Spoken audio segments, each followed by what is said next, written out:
Hi everyone, and welcome back to my channel where we talk all things property education, and like everything that we do here, we keep it real and tell you the reality of how it is out there investing in property.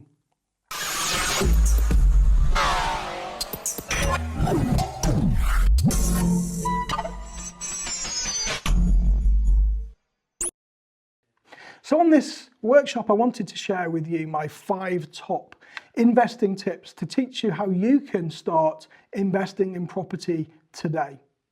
So the first thing I want to discuss, number 1, is your reason why. What is your reason why? Why do you want to invest in property in the first place?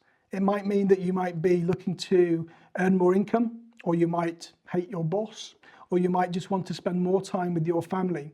It doesn't matter so much what it is, but you do need to understand why, because you need to have a big enough why to motivate you and to move you forwards to get out of your comfort zone to start the journey. So that's number 1. Number 2, pick your property strategy. Now there are loads of strategies out there and it can become really confusing on which one you think you are more suited to. So let's break them down a little bit. Firstly, we've got single let properties, and they have been the mainstay bread and butter type property building portfolios of times gone by. And that's okay, that's cool, there's no problem with that at all. But the thing is with single let properties, they are unlikely to replace your income in the short term, because your income level is a lot less than it would be if you were using something like HMO or serviced accommodation. Then we've got HMO, and that's where we take a property and break it down into several different income streams by letting out the rooms individually. And that's where we can see a lot more income than a single let property. Then we've got serviced accommodation. And serviced accommodation is where you take a property and rent it by the night or by the week on a short-term let basis. Then we've got flips, and the flip is where you would take a property and you would add value by either refurbishing the property or increasing the floor space or doing a little bit of both and then selling it for a profit. Then we've got commercial to residential conversions, and that's where we could take an office block and convert it into a residential property using the correct planning permission, etc. And then we've got all sorts of other different strategies like rent to rent. That's where you take over a property and you'd rent it for a period of time, and during that time you could use it as a HMO property provided the owner has got the necessary consent, etc. Now it doesn't matter what strategy you pick as long as it suits you and it will help you get towards your goal, but the main point here is you need to become educated in that strategy because there are so many things that could potentially go wrong. For example, with HMOs, we've got so much legislation in HMOs. We've got the Housing Act, we've got the Landlord and Tenant Act, we've got the HMO Licensing Act, we've got the Deregulation Act, we've got the Health and Safety Regulations, the Management Regulations, and the Local Amenities Standards, the minimum room size requirements. All of that is something that you need to consider, because if you go and spend a lot of money investing in property without taking the right education, and you get it wrong, then it's going to cost you a fortune. So how do you find the right education? Well, there are loads of free sites like this. Check out all of my other videos. There are podcasts, there are webinars, there are loads of great Facebook groups. I've got a group, I'll put the link below, called the HMO and Property Community Group. And we've got 16,000 landlords in that group. So you can go into all of these free resources and you can start to cherry pick ones that work for you. Or you can choose to go on paid courses as well. And there are some great providers out there giving information away that you need to know about your chosen strategy. So regardless of which way you go, make sure you do take some form of education. The next element I want to cover, this is point 3, you need to make sure that you choose your investing area. Now, this is one of the things that I find holds people back the most. So you've got to choose your investing area. Where do I go? Some people call it the gold mine area. I don't know where to look. I'm not sure what to do. I'm not sure if it works. Loads of questions to consider. So I think the best thing that I can say to you is choose where you live, to begin with. Put the stake in the ground and start to investigate the area where you live, because property works everywhere. It just depends on how much you can buy the property for, which will determine your profit. So don't overthink about your area. Now, I knew that when I started investing in HMOs, I got my first property in the area that I actually live in. And for me, that was a godsend, because then it became very apparent how hard it is to invest in HMO property if you're self-managing. So for me, it was a godsend.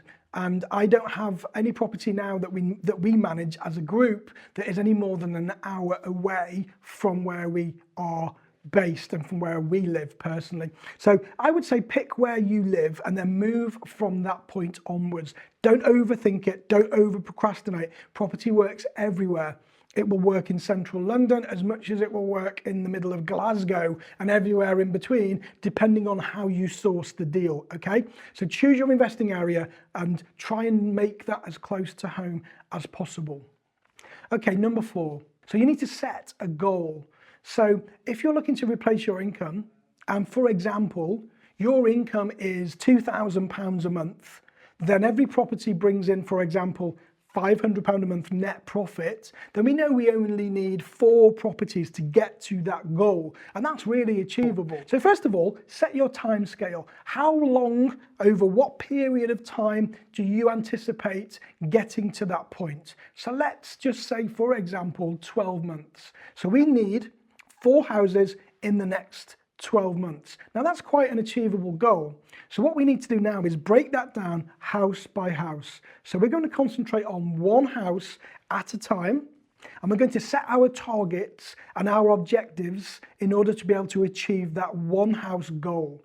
So make sure that you reverse engineer where you need to get to. If your salary is £10,000 a month, then of course you're going to need more houses. Maybe then you need to extend that 12 months to 18 months or even 2 years. But make sure it's a realistic goal and not something that you're striving towards, an almost impossible target. So make sure it's realistic. And finally, my last tip is to make sure that you plan.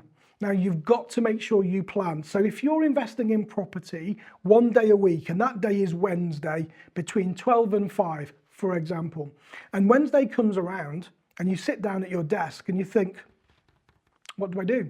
Oh, well, have a little look here and I'll go on that website. And before long, those 4 hours or 5 hours have been taken up with you just simply shuffling paper and not actually doing anything productive. So this is what we do. You've got to plan. So every Sunday night, you've got to sit down, you've got to spend an hour, and you've got to brain dump. And everything that's in your head and every strategy and every task that you can think that you need to do in order to get to that first house, you've got to write down on a piece of paper. So that will be things like setting up your company, things like visiting agents, going on Rightmove, going on Zoopla, going to networking meetings, doing direct-to-vendor campaigns, talking to existing landlords, going on Zoopla, going on Gumtree, going on Facebook Marketplace. All of those things will help you get towards your goal. So once you've brain dumped all of those, you've then got to separate them into 2 separate columns. So one will be a money-making activity, and that's what we call an A task. And one will be a non-money-making activity, and that's what we call a B task. Now you have to itemize each individual task you've put down and write A or B next to it. Now once you've done that, you need to pick 3 tasks, just 3 tasks for your property investing day. Now if you're investing every day, that will be 3 tasks every day. If you're just investing on a Wednesday, then that will just be 3 tasks.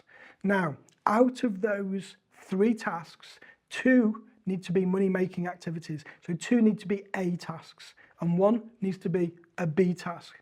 And your A tasks, you might think, well, what is an A task? Well, the things that will lead you towards the money the fastest. So things like viewing properties, looking on Rightmove, looking on Zoopla, going to networking meetings, all of those things are A tasks. They are money-generating activities. So pick 2 A tasks and 1 B task for every property investing day that you do, and that will help you become laser focused. So those are my 5 tips on how you can start a property business today. And if you like, these workshops, please do subscribe so you can be notified for all of the amazing content that we release on a weekly basis. Thank you for watching, folks. I hope this was useful. See you next time.